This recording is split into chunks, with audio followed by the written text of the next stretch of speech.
The kid, guys. Welcome again. We're here for yet another Q&A, question and answer with the main man Double H Half Hope. To get your question answered, you head to the official website, which is halfhopefootballhot.com. Halfhopefootballhot.com. Probably see it in the links at the end of this video. You scroll down, put in your email, your name, where you're calling from, who your wife is, your girlfriend is, your family, and so forth, and you send me the question. Could it be that football related or non-football related? And remember, I always reiterate this: one question per person per week, which means I can get to every other person. So if you ask two questions, I'm sorry, you've got to leave it for the other week. So let's get down to it. All right, so here we go. All right. From Alessio: Hi HH, with the new Italian national team set to soon be formed, how would you line up? What players, what formation, what 11? I'll need to see the group of players and so forth, but I think I said it before, Giovinco and Balotelli should play. I would definitely like a 4-3-3. I do think Italy are far more attacking than there's far more attacking prowess, but as much as I was like a 4-3-3, I would still maybe say let's just stick with that 3-5-2. I still feel that Italy's fiber should definitely be defensive. That's what they are. But you're looking at Rugani coming through. You're looking at Locatelli coming through. You're looking at that again. His name forgets me. The Belotti coming through. There are a lot of very good Italian talents. I think it's time for the old guys to leave, and guys like Belotti, Rugani, Locatelli, Insigne, Balotelli, Giovinco. It's time for these guys, Bernardeschi, to really now form the main heart and fiber. A few old heads can be there, but should definitely be the younger guys. And Donnarumma must be announced as the #1 keeper from now. It has to happen. Shane Schubert: Hey Double H, from a neutral perspective, what have been some of the best international tournaments you've watched, and what about the worst? As far as the last decade, I thought the 2008 Euros were excellent, whereas the 2010 World Cup was a bit of a snooze fest. By the way, I think I've answered these questions.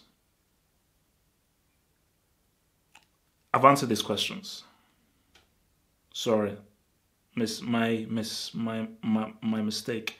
I think answered. Okay, so let's go. Okay, so no, this is all no. Nash Tarikud: Hello HH, I have two very good questions. One, what era of football do you think was the best in terms of individual talent and overall team style of play? For me, I would say 97 to 2007. I would say that. For me, people say, oh, you're stuck in the 90s, you're stuck in the 90s. You have to have lived through that time. I believe from 97 to maybe 2006 or 2005, I thought you had the best individuals as a whole and the best team play, but especially individuals. Remember, back in the late 90s, you had about 6-7 amazing players who are all pretty similar. Obviously, you had Ronaldo, who was huge, but Figo, Beckham were not that far. Baggio were not that far behind Ronaldo. So it was Batistuta, guys, Maldini, so it was huge. So yeah, two. Which individual tournament performance do you think was the best of these four choices? Baggio in 94, Zidane in 06, Forlan in 2010, James Rodriguez in 2014. For me, it's Diego Forlan, whose goals that he scored in 2010 were out of this world. Forlan maybe second, but I'm sorry, Zidane 06. I've never seen an individual defeat an entire team, albeit the favourites of the tournament, and that team being Brazil, that had Dino, Kaká, Ronaldo, and so forth. So for me, I would say what Zidane did as an individual with a team that was pretty average was bloody amazing. I'm going to say Zidane 06. Although Baggio in 94, who knocked us in Nigeria, was damn good. Big Rich: Hey HH, what do you think Christina's best individual year was? And who will win the NBA Finals? Best individual year, 100% was the year, I think it was 2008. Basically, his final season for United. His final season, I don't know whether it was 07 or, it might have been 08 or 09. His final season for United, where I think he broke a goal scoring record and so forth, and where they won the Champions. I think that was his best season because of what he did, how ridiculously amazing he was as a goal scorer, and just his pace, his speed, his intensity. I think that was definitely his best year. And the Golden State Warriors will win. They will win. Unless something crazy happens, I think they will still win. SP: Hey Half, why do people forget Robert Lewandowski when discussing about the best strikers in the world? I was watching BT Sports and a question was asked that who is the best striker at present, and Real Fairness TVG and the guys only talks about either the Cannibal Suarez or Harry Kane. Why is this that they think these two are better than the Polish nuke? Why? I'm not getting pissed off that this is the same happening time and time again, and all they talk about is Kane and the Cannibal, and sometimes Aguero. Love you, have keep it up. I mean, it is what it is, because I don't think people watch enough of the Bundesliga, and people, I think they just do not watch the Bundesliga enough, and I did not think they watched it when he was playing for Dortmund. The Cannibal is a damn good striker. Harry Kane is a damn good striker. The Polish nuke is on a different level from those. Like, you have Cannibal, Harry Kane, Aguero. The Polish nuke is on a whole different level. He's not in the same conversation as those other two dudes. The Polish nuke, the guy as a talent is ridiculous. His goal scoring, his dribbling, his technique, his ability, what he can do all around is absolutely out of this world. So yeah, for me, people are just not exposed to how good he is, and they don't really watch him closely. All right. Kalem. Hey, HH, I don't know if you missed this question, but in one of your recent Talking Tactics podcasts, you said you used to have a hatred for Manchester United back in 1999. What did you hate about United, and are there any clubs you hate today? They're not because I fully hate today. I really hated that Guardiola Barcelona team. I really hated them. For me, United, it's very simple. I think because they won all the time. Because even when I was growing up, I think I just had an annoyance of them winning all the time and always winning. And that just pissed me off. It was as simple as that.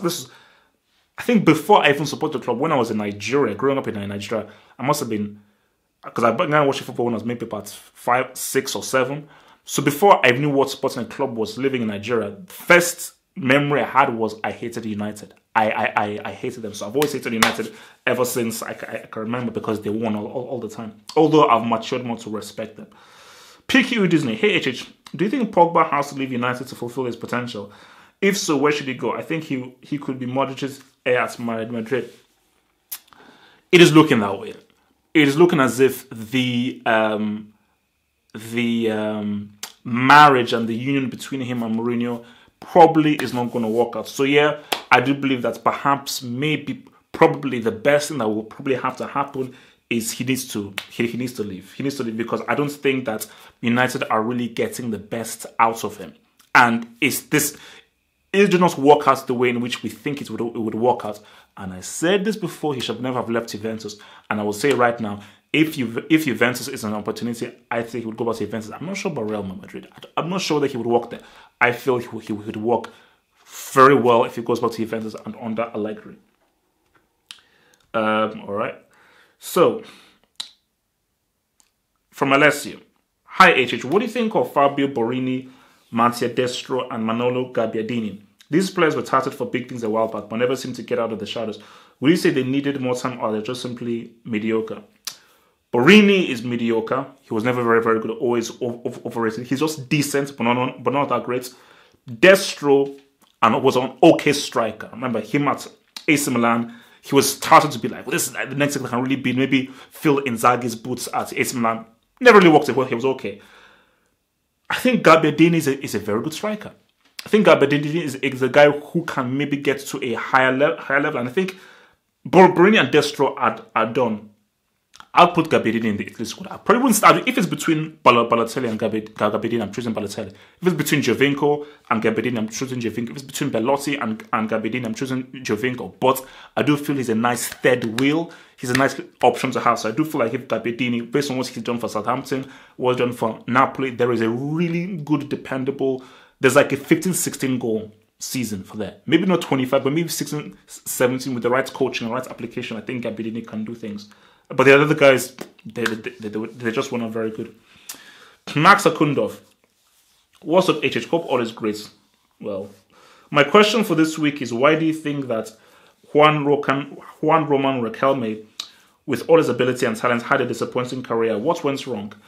And also, I remember you saying that has never been a more talented player than JJ Okocha because he didn't win much in his career. Do you think he had a disappointing career and should have achieved more? Personally, I think his talent demanded him to win more trophies. Sorry, what did he? For Riquelme, I remember when he was at Barcelona, and I was like, man, why didn't this work out? Same thing with Quaresma. Riquelme is such a unique player He's so specific in what he does and how he plays and how he interprets the game. He needs the right team. He needs the right coach, the right system, and the right team. Because if he's given the right team, Riquelme would literally be amazing. Villarreal wasn't it. Barcelona wasn't it. Boca Juniors was perhaps it, but still he did a bigger market. Argentina could have been it, and I still say 2006, Peckerman, why the hell did he sub him against Germany when Argentina had a hold of the game, and he subbed up for Riquelme, and then Argentina then lost in penalty? It didn't make any sense. I think, yeah, it was just about the right team and system. And for Okocha, I just think, again, same thing with Riquelme, right team. I don't think he was... Okocha should have played for a big club. I think after what he did at Frankfurt, he should have been picked up by either a Barcelona, a Real Madrid, even like a Bayern. He stayed in Bundesliga as well. I think a lot of clubs missed out on what would have been an amazing player. And I think because he didn't really play for a club that was built to perhaps win trophies, that is why he ended up in Bolton. He deserved way more. Dylan Holmes, KHH, besides the top 6 and Everton, who do you think are the next 3 biggest clubs in the Premier League right now? Newcastle and West Ham and Leicester would be my choices. Yeah, definitely. I mean, I'll probably say Newcastle, Leicester.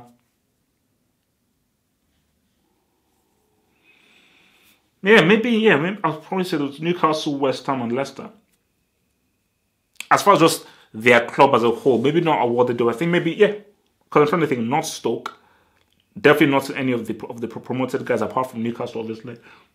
No Brighton, not Huddersfield. I'd argue about Southampton ahead of Leicester. I'd probably put Southampton just ahead of Leicester. We'll see Newcastle, West Ham, or maybe Southampton. Yared, what are your thoughts on Arsenal losing at home to that Swedish part-time team? And why do you think they're so poor at home in Europe? They have shockingly lost their last 6 knockout European games at the Emirates. Also, do you think they have a chance against Man City?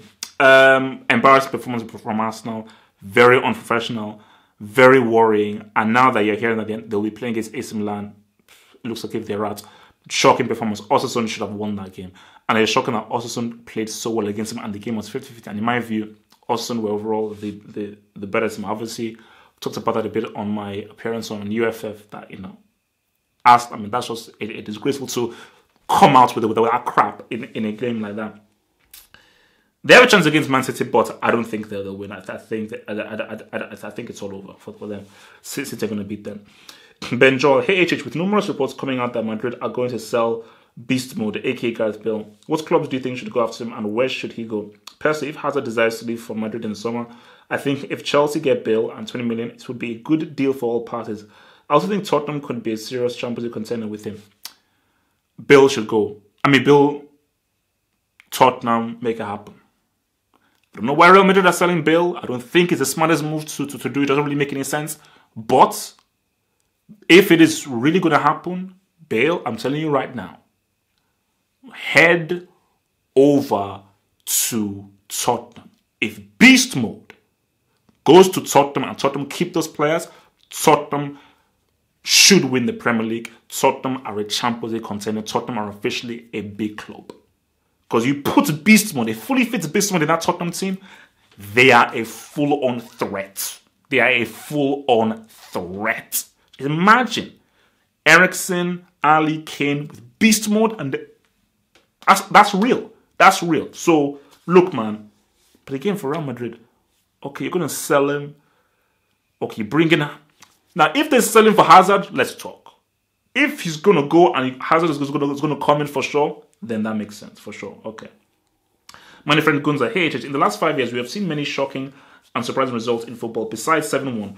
What do you think are the 2 most shocking? I'd go for Wigan beating Man City, either the FA Cup Final 2013 or the game this week, and Portugal beating France to win the Euros. No, Portugal beating France to win the Euros was not shocking. For me, what has arrived was the most shocking was Greece beating Portugal in 2004. For me, that's one of the most shocking results of all time. Greece winning the Euros is crazy, but Greece beating Portugal, beating them twice on their home soil in the same tournament and beat them in the final, for me, most shocking. And obviously, 7-1. From FC Bricolona, greetings, half hope from Essex. In an alternative world, you're the director of your own TV show called The Adventures of the Brick Academy, starring Benzema, Bakayoko, and one more person of your choice. Welbrick, Danny Welbrick. 1, what is your storyline? 2, what would your character's role be in the show? And 3, and how will the show series? And thanks for answering my question. And good work yesterday on Fan Pack Live. Oh, thank you very much. So my storyline would be basically they are trying to escape the academy. They're trying to escape the academy illegally. My character role would be to stop them. So I would be the guy with a shotgun that says, you step one foot out of the Brick Academy, I'm putting a bulletin on all of your heads. And how will the show series end? I can't reveal that. I cannot reveal that. Sorry, I can't reveal the ending. But it's going to be a twist. It's going to be a twist. So yeah, thanks, man. James Lombardo, hey HH. What are your thoughts on the Bad Boys series? And do you think we'll get a Bad Boys 3? Also, do you think Terry Crews is underrated? Terry Crews, no, I don't think he's underrated. I think he's what he is. He's an amazing presence. He's got amazing charisma, and he's a very likable kind of guy who does what he does, and he knows his lane, and he doesn't step outside his lane, but he knows the lane, and he does his lane very well. And again, I like to see nice guys do well, and he's definitely a nice guy. For me, Bad Boys 1 is a classic. Bad Boys 1 is an absolute bona fide classic. Great movie, and probably one of Michael Bay's. For me, it's my favorite film of Michael Bay. That's who I think is trash. I didn't like Bad Boys, so I wasn't a fan. It had some good moments, some funny moments, but I wasn't that big of a fan of Bad Boys 2. But it's inevitable. But I think what's it called? Bad Boys for Life. I think that's what it's called, Bad Boys 3. It's inevitable, it's going to happen. And I think they've sort of half confirmed that it's going to happen, because I think Joe Canahan was linked with it. But I think they've sort of solidified the story now. And I think eventually it will happen. They're getting a bit old, because I follow Will Smith on Instagram, and he has some grey hairs there. I think Martin Lawrence had a bit of some illness issues, but he's now back on the road to doing stand-up. So yeah, I think that the time is right for them to both come in, do their thing, and hopefully they still have that chemistry. But I think it will definitely happen. So guys, that is it from me. Thank you very much for your questions. And remember, to get your questions answered, football or non-football related, you head to the website www.halfhopefootballhot.com, the official website. You can see the link below and on other places, and obviously on my Twitter as well. And you just scroll down, put in your name, your email, and then send me a question. Bada bing, bada 3 smacks. Peace.